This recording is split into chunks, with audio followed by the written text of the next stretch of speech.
अधिक मास विशेष ऑफर्स फक्त कैलास अडगावकर ज्वेलर्समध्ये. 15 मे ते 15 जून दरम्यान चांदीच्या मजुरीवर 50% सूट आणि सोन्याच्या मजुरीवर 30% सूट. आजच भेट द्या. कैलास अडगावकर ज्वेलर्स, दत्त मंदिर bus stop, Nashik road. Nashik शहराचा मुख्य रस्ता समजला जाणारा द्वारका चौक आजपासून वाहतुकीसाठी खुला. गेल्या 6 महिन्यापासून अंडरपासच्या कामासाठी करण्यात आला होता बंद. रस्ता पुन्हा चालू झाल्याने नाशिककरांचा वाहतुकीचा मोठा ताण मिटणार.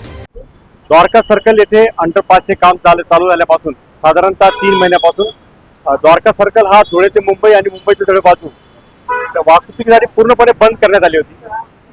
परंतु आज एका स्लॅबचं 22 मीटरच्या स्लॅबचं काम पूर्ण झाल्यामुळे आपल्याला 22 मीटरचा रस्ता प्राप्त झाल्याने आपण मुंबई ते धुळे आणि धुळे ते मुंबई ही वाहतूक पूर्णपणे सुरू केलेली आहे.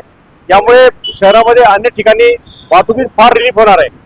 त्या काटेगल्ली, सिग्नल, अशोका मार्ग या ठिकाणी वाहतूक त्यामुळे कमी होण्यास मदत होणार आहे आणि नागरिकांना दिलासा मिळणार आहे. परंतु त्याचबरोबर वडाळा नाका आणि ट्रॅक्टर हाऊस या ठिकाणी काही प्रमाणात वाहतुकीचं जास्त प्रमाण झाल्यामुळे काही प्रमाणात वाहतूक कोंडी होण्याची शक्यता नाकारता येत नाही. तरी नागरिकांना आवाहन करण्यात येते की त्यांनी सहकार्य करावे आणि अन्य मार्ग वाहतुकीसाठी फार चांगला त्याच्यावर परिणाम होणार आहे. तरी त्या लोकांना दिलासा मिळण्याची शक्यता आहे. मालेगाव धुळ्याकडे जाणारी वाहतूक सुरू, मात्र पुण्याकडे जाणारा रस्ता काम पूर्ण होईपर्यंत बंदच राहणार. NC न्यूजसाठी रोहन दनी, नाशिक.